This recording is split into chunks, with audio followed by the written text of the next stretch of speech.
Hi. నమస్తే. ఎలా ఉన్నారు? బావున్నారా? ఈరోజు నేను మసాలా వడ చేస్తున్నాను. మసాలా వడకి శనగపప్పును ఒక 3 అవర్స్ బాగా నానబెట్టాలి.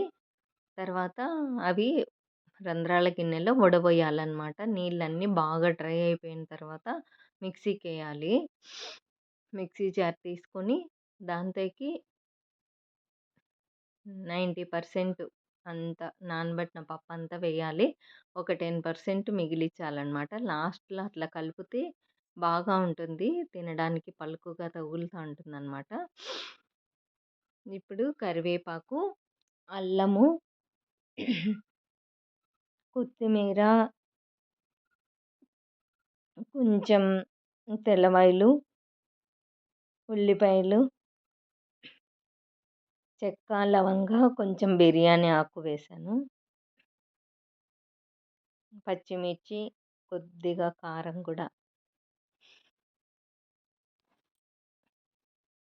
సాల్టు,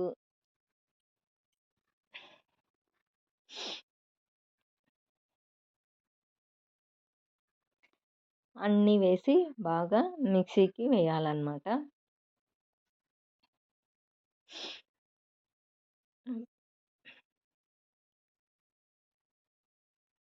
ఇవన్నీ మిక్సీకేసి మరీ ఎక్కువ మెత్తగా కావాల్సిన అవసరం లేదు. అలా కొంచెం పలుకుగా ఉంటే బావుంటుంది.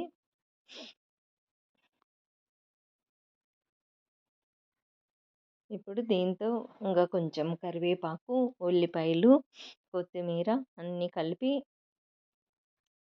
కొంచెం బ్యాళ్ళు పక్కకు తీసి పెట్టినాం కదా! అవి గూడా వేసి బాగా కలపాలి. ఇప్పుడు ఈ పిండిని పక్కన బెట్టేసి అంతా బాగా కలపాలనమాట. కొద్దిగా సోడా పొడి కూడా వేశాను నేను లైట్‌గా.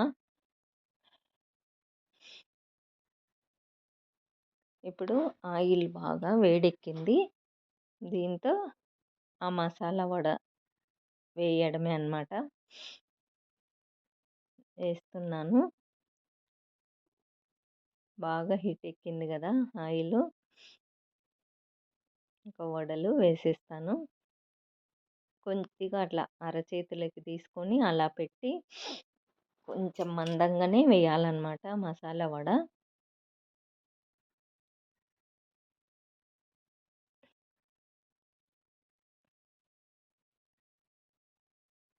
ఎంతో రుచికరమైన మసాలా వడ రెడీ. చూసారా ఎంతో ఈజీ.